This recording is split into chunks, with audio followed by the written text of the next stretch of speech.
오늘 주신 말씀은 시편 14편 1절에서 7절입니다.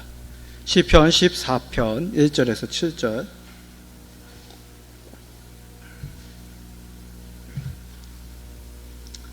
제가 보고 있는 성경은 구약성경 811페이지, 구약성경 811페이지, 시편 14편. 우리 교독하신 후에 7절 다 같이 읽도록 하겠습니다. 저부터 먼저 읽겠습니다. 어리석은 자는 그의 마음에 이르기를 하나님이 없다 하는도다. 그들은 부패하고 그 행실이 가증하니 선을 행하는 자가 없도다. 여호와께서 하늘에서 인생을 굽어 살피사 지각이 있어 하나님을 찾는 자가 있는가 보려 하신즉 다 치우쳐 함께 더러운 자가 되고 선을 행하는 자가 없으니 하나도 없도다. 죄악을 행하는 자는 다 무지하니야. 그들이 떡 먹듯이 내 백성을 먹으면서 여호와를 부르지 아니하는도다. 그러나 거기서 그들은 두려워하고 두려워하였으니 하나님이 의인의 세대에 계심이로다. 의가 가난한 자의 계획을 부끄럽게 하나 오직 여호와는 그의 피난처가. 7절입니다. 이스라엘의 구원이 시온에서 나오기를 원하도다. 여호와께서 그의 백성을 포로된 곳에서 돌이키실 때에 야곱이 즐거워하고 이스라엘이 기뻐하리로다. 아멘. 본문의 말씀 시편 14편 1절에서부터 7절의 말씀을 가지고 인생을 살피시는 하나님이라는 제목으로 함께 말씀을 나누고자 합니다. 예로부터 지혜로운 사람들은 속담이나 우화 같은 것으로 후대들에게 교훈을 많이 주었습니다. 특별히 인간들의 어리석음에 대해서 많은 이야기들을 통하여서 우리들에게 경계할 것을 말씀하였죠. 유대인들의 율법서 중에 하나인 탈무드가 있습니다. 그 탈무드에도 이런 인간의 어리석음에 대해서 여러 이야기로 말씀하셨는데 그 중에 하나가 여우와 포도밭이라는 이야기가 있습니다. 혹시 들어보셨는지요? 여우와 포도밭. 내용은 이렇습니다. 짤막하게 얘기하도록 하겠습니다. 길을 가던 여우가 담장 너머에 탐스러운 포도를 이제 보게 됩니다. 여우는 포도가 먹고 싶어 이 담장을 넘어 들어가려고 하지만 너무 높아서 들어갈 수가 없었습니다. 이리저리 여우가 담장을 살피니까 겨우 머리만 들어갈 수 있는 아주 좁은 담장 구멍을 발견하게 됩니다. 그러나 커다란 몸은 이 좁은 구멍에 걸려서 여우가 담장 안으로 들어갈 수가 없는 것입니다. 자, 여우가 어떻게 했습니까? 꾀가 많죠. 자기의 몸을 홀쭉하게 만드는 겁니다. 사흘 동안 먹지 않고 다이어트하는 것이죠. 그래가지고 자기 몸을 줄여서 포도밭에 들어가는데 성공합니다. 자, 여우는 신이 나서 열심히 이제 포도를 먹습니다. 포도를 몇 시간이나 먹었을까요? 여우는 드러누워 잠을 잤고 일어나지 못할 정도로 정말 많은 포도를 먹었습니다. 이제 해가 뉘엿뉘엿 저물어가고 여우는 눈을 부시 뜨고 이제 나가려고 합니다. 그런데 담장 구멍 그것을 통해서 밖으로 나갈 수 있었겠습니까? 나갈 수가 없는 것이죠. 포도를 너무나 많이 먹어서 이제 뚱뚱해진 몸으로는 도저히 그 좁은 구멍을 나갈 수가 없는 것입니다. 아무리 발버둥치고 또 발로 흙을 파내도 이 구멍이 줄어 넓어지지가 않은 겁니다. 자, 여우는 어떻게 이 포도밭을 빠져나올 수가 있었겠습니까? 다시 사흘 동안 굶어 몸을 줄여서 그 포도밭을 겨우겨우 빠져나올 수 있었다고 합니다. 여우는 홀쭉해진 배와 꼬르륵거리는 소리를 들으며 힘없이 포도밭에서 터벅터벅 멀어지는 그 이야기로 이 탈무드에 있는 얘기가 맞춰지게 됩니다. 이 짧은 이야기를 들으시고 어떤 생각이 드시나요? 참 여우가 미련하다. 잠깐의 즐거움, 그 탐욕을 위해서 사흘 동안 쫄쫄 굶고 실컷 먹고 나서 빠져나오지 못해 또 사흘 동안 쫄쫄 굶고 며칠 동안 굶은 겁니까? 잠시의 즐거움을 위해서 8일 동안 쫄쫄 굶었던 여우입니다.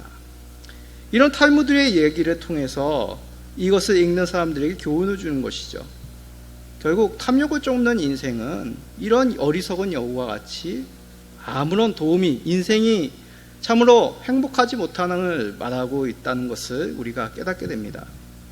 이렇듯 어리석음이란 현자들을 통하여서 경계하는 것 중에 하나라고 우리들에게 말씀하고 있는 것이죠.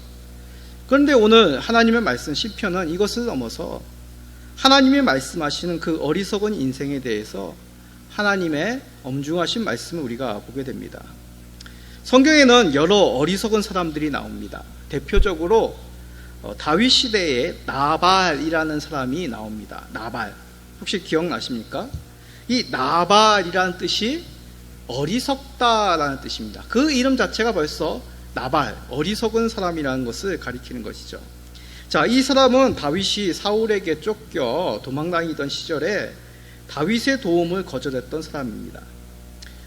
먹을 것이 없어서, 도와줄 것이 없어서 다윗을 도와준 것이 아니라 이 나발은 양이 3,000이요 염소가 1,000마리가 되는 아주 큰 재물을 가지고 있었던 부자였습니다. 그러나 그는 아주 고집이 세고 악한 사람이었죠. 그래서 다윗이 사울에게 쫓기는 시기에 나발의 집에서 이제 양털 깎는 날, 다시 말해서 오늘날로 말로 따진다면 이제 파티, 잔치를 하는 날에 이 다윗이 이제 그 형편을 도와달라고 나발에게 종들을 보내어 요청을 합니다. 그러자 이 나발은 다윗의 종들에게 이렇게 얘기합니다. 사무엘상 25장 10절에서 11절입니다. 나발이 다윗의 사환들에게 대답하여 이르되 다윗은 누구며 이새의 아들은 누구냐? 요즘에 각기 주인에게서 억지로 떠나는 종이 많도다. 내가 어찌 내 떡과 물과 내 양털 깎는 자를 위하여 잡은 고기를 가져다가 어디서 왔는지도 알지 못하는 자들에게 주겠느냐 한지라. 다윗이 무턱대고 나발에게 도움을 구한 것이 아닙니다.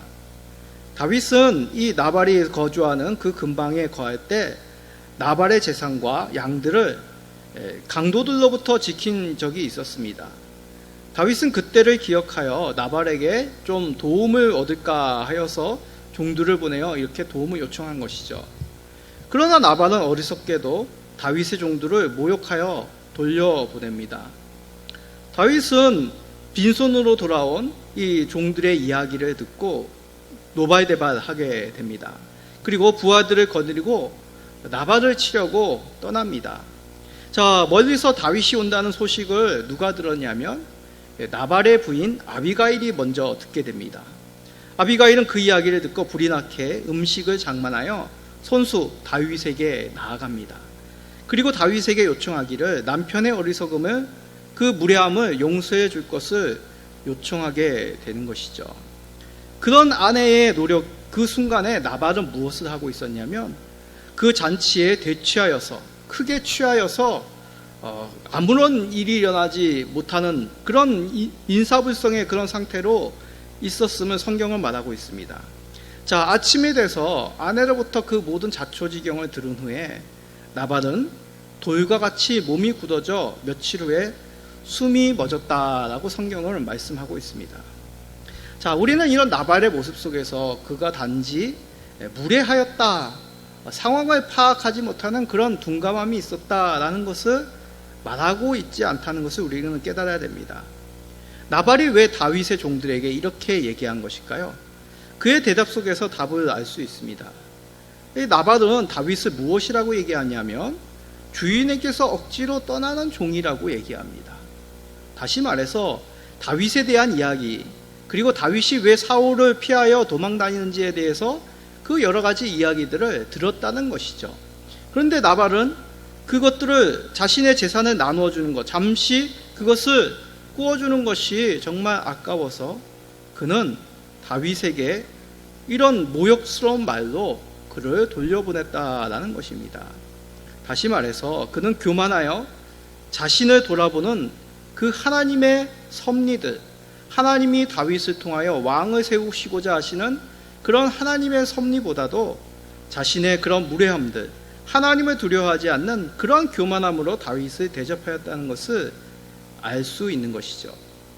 자신이 무엇인가 가지고 있다 하여, 자신이 부하다고 하여, 권력이 있다 하여, 자신이 지식이 있다 하여 하나님이 인생을 살피시고 계신다는 것을 잊는 그런 인생이 바로 이 나발과 같은 인생, 어리석은 인생이라고 성경은 말씀하고 있습니다. 이런 사람들은 하나님의 뜻과 하나님이 세우시는 사람들을 박해하며 행동합니다. 그 대표적인 사람이 바로 이런 나발의 모습인 것이죠. 그러기에 성경은 어리석은 사람, 어떤 지식적으로 무지한 사람을 가리키는 것이 아니라 하나님이 살아계시지만 그들 속에서 그 하나님이 살아계시고 자신을 판단하신다는 것을 의지적으로 강한 자신의 마음으로 거부하는 사람들이 바로 성경 속에서 얘기하는 어리석은 사람이라고 말씀하고 있습니다. 이런 하나님 앞에서의 어리석은 사람들은 그들의 마음이 심히 부패하였다라고 오늘 시편은 말씀하고 있습니다. 자, 시편 14편 1절을 우리 다 같이 읽어봅시다. 어리석은 자는 그의 마음에 이르기를 하나님이 없다 하는도다. 그들은 부패하고 그 행실이 가증하니 선을 행하는 자가 없도다. 이렇게 사람들의 마음이 부패한 이유, 그것은 바로 하나님이 없는 인생을 살아가기 때문입니다. 인생을 살피시는 하나님을 이들이 거부하여 하나님이 없다, 그리고 자신이 기준이 되어서 어떤 세상의 가치관이 기준이 되어서 살아가기 때문에 하나님께서는 그런 인생을 부패한 인생이다 라고 말씀합니다. 자, 우리는 이런 14편 1절과 같은 이 말씀 속에서 약간의 의아함을 가질 수 있습니다. 아니, 세상에는 하나님 믿지 않아도 선한 일을 하는 사람이 참 많은데 그런 사람들이 부패하다니요. 세상 사람들도 그런 사람들 알아보고 존경하던데요. 그런 생각이 들 수 있습니다. 그렇죠. 우리 일상에서 보면 하나님 안 믿는 다른 종교 가지고 있는 사람, 또 종교가 없는 사람들도 선행을 참 많이 하여서 칭찬을 받고 사람들에게 존경받는 사람 참 많다는 것을 보게 됩니다. 그런데 우리가 이 14편 1절에 있는 말씀을 우리가 정확하게 이해하려면 우리가 가지고 있는 기준을 바꿔야 됩니다. 사람의 기준으로 보아서는 안 되는 것이죠. 하나님의 인생의 그 기준을 바라볼 때 우리는 하나님이 없는 인생이 부패한 인생이라고밖에 말할 수 없다는 것입니다. 왜 그렇습니까? 하나님이 보는 기준과 사람이 보는 기준, 사람은 누구나가 어떤 비교하여서 남들보다 나은 인생을 살 수가 있습니다. 앞에서 얘기한 사람들에게 존경을 받고 우리가 판단할 때 참 선한 일을 많이 하셨다, 그런 사람들의 기준은 무엇입니까?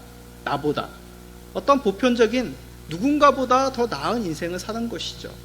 그러나 하나님의 인생의 기준으로 볼 때는 어떻다는 것입니다. 그래서 시편 14편 2절 3절은 이렇게 2절은 이렇게 말씀하고 있는 것이죠. 여호와께서 하늘에서 인생을 굽어 살피사 지각이 있어 하나님을 찾는 자가 있는가 보려 하신즉 다 치우쳐 함께 더러운 자가 되고 선을 행하는 자가 없으니 하나도 없도다. 아멘. 2절 3절 말씀이죠. 예, 하늘에서 어떻게 합니까? 하나님께서 인생을 굽어 살피십니다. 하늘은 예전에도 말씀드렸듯이 어떤 우리가 보는 그런 하늘을 말하는 것이 아니라 하나님이 거하시는 곳, 우리가 살고 있는 땅과 반대되는 개념으로 하나님이 거하시는 곳이 바로 여기서 얘기하는 하늘이죠. 하나님이 거하시는 곳에서 인생을 굽어 살피시니 어떻습니까? 하나님을 찾는 자가 없습니다. 그리고 다 치우쳐 더러운 자들로서 선을 행하는 자가 없다고 탄식하는 것이죠. 하나님이 보시기에 우리들의 인생은 하나님이 창조한 그 아름다운 형상에서 벗어난 인생이란 것입니다. 그 하나님의 형상에서 벗어나서 각자 나름대로의 기준을 가지고 살아가는 것이죠. 그 기준 속에서는 남들보다 더 의로운 모습이 있을 수가 있습니다. 그러나 하나님이 창조하신 그 선함에는 미치지 못하는 것이죠. 그러기에 하나님의 기준으로 하늘에서 바라보니 모든 인생들이 하나님의 기준에 이르지 못하고 다 치우쳐 선을 행하는 자가 없다고 말씀하고 있는 것입니다. 그러기에 각자 나름대로의 기준으로 판단할 것이 아니라 하나님의 기준, 하나님과 같은 선한 분이 없다는 것을 우리는 시인해야 됩니다. 만약 우리 인생들 가운데 하나님이 보시기에 선한 자가 있다고 하면 그 사람은 하나님과 같은 인생일 것입니다. 왜 그렇습니까? 이 만물 가운데 오로지 선하신 분은 누구라고요? 하나님 한 분밖에 없습니다. 예수님도 말씀하셨죠. 하나님 한 분뿐이 선한 분이 없으신 것이죠. 그런데 인생이 선하다? 그렇게 얘기할 수 있는 것은 그 사람이 곧 하나님이라는 얘기입니다. 그럴 수가 있겠습니까? 인생은 결코 하나님이 될 수 없습니다. 하나님의 선한 기준에 이를 수 없는 것이죠. 우리 하나님은 악이 조금도 없으신 분입니다. 모든 인생들이 그 하나님 앞에 설 때 그 더러움이 다 드러날 수밖에 없는 연약한 인생인 것이죠. 그러기에 하나님의 기준에 들 의인은 이 세상에 한 사람도 없음이 당연합니다. 그래서 시편 기자는 4편의 4절에 악인들이 떡 먹듯이 악을 행한다라고 말하고 있습니다. 자, 4절을 읽어봅시다. 죄악을 행하는 자는 다 무지하냐? 그들이 떡 먹듯이 내 백성을 먹으면서 여호와를 부르지 아니하는도다. 유대인들에게 있어서 떡, 우리가 성경을 번역할 때 떡이라고 번역했지만 빵이죠. 유대인들에게 있어서 빵은 뭡니까? 우리들의 밥입니다. 그런데 여기서 얘기하기를 악을 행하는 자, 그들이 못하다고요? 떡 먹듯이 악을 행합니다. 하나님을 부르지 않습니다. 하나님의 의인의 백성들을 먹습니다. 괴롭히는 것이죠. 다시 말해서 정말 사회가 악한 자들로 가득하여서 밥 먹듯이 이 악함이 가득 찼다고 말하고 있는 것입니다. 우리 그런 말 하지 않습니까? 뭘 밥 먹듯이 하네? 거짓말을 밥 먹듯이 하네? 그런 아이들의 말이 있습니다. 마찬가지입니다.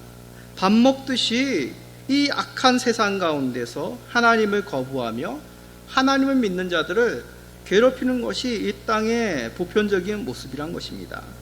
하나님을 찾지 않고 각자의 인생을 살아가며 하나님을 의지하는 인생을 깔보며 무시하는 것이죠. 이것이 바로 우리가 살아가는 인생입니다.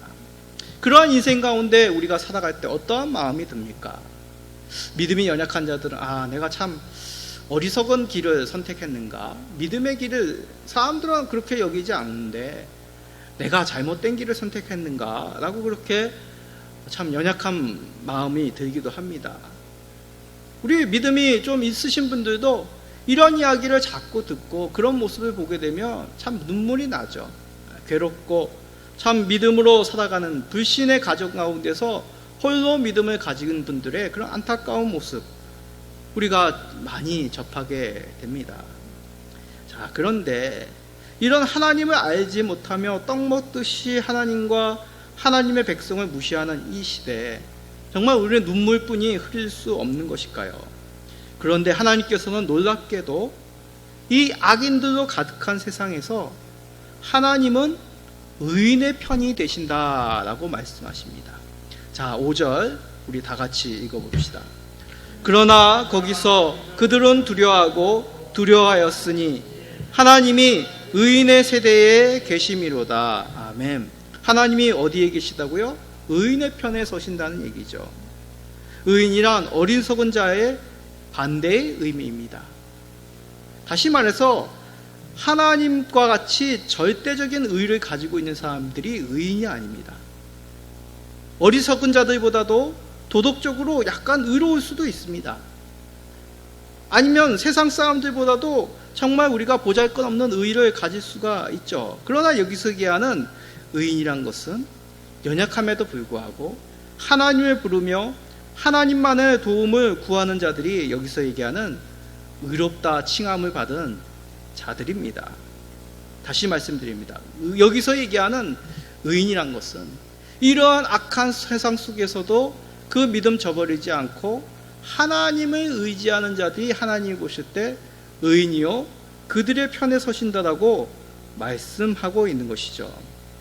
이것은 하나님을 찾으면 이 외의 삶은 도덕적으로 아무렇게나 살아도 된다는 의미가 아닙니다.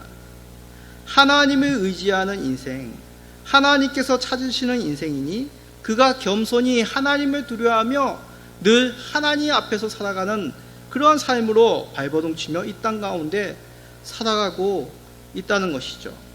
그러기에 하나님을 찾는 인생은 결코 망하지 않습니다. 오히려 하나님을 의지하기에 하나님의 능력과 영광이 그 가운데 계시다고, 하나님이 의인의 세대에 계시다고 약속하시는 것이죠. 이 시편 14편을 지은 다윗만 그 사실을 깨달았겠습니까? 아닙니다. 믿음의 백성들이 많이 그렇게 고백을 하는 것이죠. 우리가 잘 알고 있는 바울 사도도 하나님의 백성으로 살아가는 그 자부심에 대해서 이렇게 말씀하고 있습니다. 우리가 잘 알고 있는 말씀이죠. 고린도 후서 4장 7절에서 11절입니다. 좀 길지만 우리 다 같이 읽어봅시다. 우리가 이 보배를 질그릇에 가졌으니 이는 심히 큰 능력은 하나님께 있고 우리에게 있지 아니함을 알게 하려 함이라. 우리가 사방으로 우겨쌈을 당하여도 쌓이지 아니하며 답답한 일을 당하여도 낙심하지 아니하며 박해를 받아도 버림받지 아니하며 거꾸로 뜨림을 당하여도 망하지 아니하고 우리가 항상 예수의 죽음을 몸에 짊어짐은 예수의 생명이 또한 우리 몸에 나타나게 하려 함이라. 우리 살아있는 자가 항상 예수를 위하여 죽음에 넘겨짐은 예수의 생명이 또한 우리 죽을 육체에 나타나게 하려 함이라. 아멘. 우리 자신에게는 큰 능력이 없습니다. 그렇죠? 우리는 보잘것없습니다. 남들보다 조금 나은 인생을 살 수는 있겠지만 하나님 보시기에는 다 거기인 것이죠. 보잘것없는 질그릇과도 같은 인생입니다. 그러나 우리 예수 믿는 자에게는 우리 속에 큰 보배가 있음을 깨달아야 됩니다. 그 보배는 다름 아니라 예수 그리스도시죠. 예수의 생명이 우리의 몸 안에 있기 때문에 결코 우리는 망하지 않습니다. 사방에 우겨쌈을 당하고 거꾸로 띵을 당하여도 망하지 않는 것이죠. 우리 안에 있는 예수로 말미암아 우리는 이 땅 가운데서 승리하는 백성으로 살아갈 수 있습니다. 그러면 우리가 승리하는 백성이랑 늘 일이 잘 되고 뭐든지 잘 풀리는 인생이 바로 승리하는 인생일까요? 그렇지 않다는 것이죠. 예수의 죽음을 몸에 짐으로 이 땅 가운데서 예수를 위하여 죽음에 넘겨지는 인생이 바로 우리의 인생입니다. 죽을 때 어떤 일이 생깁니까?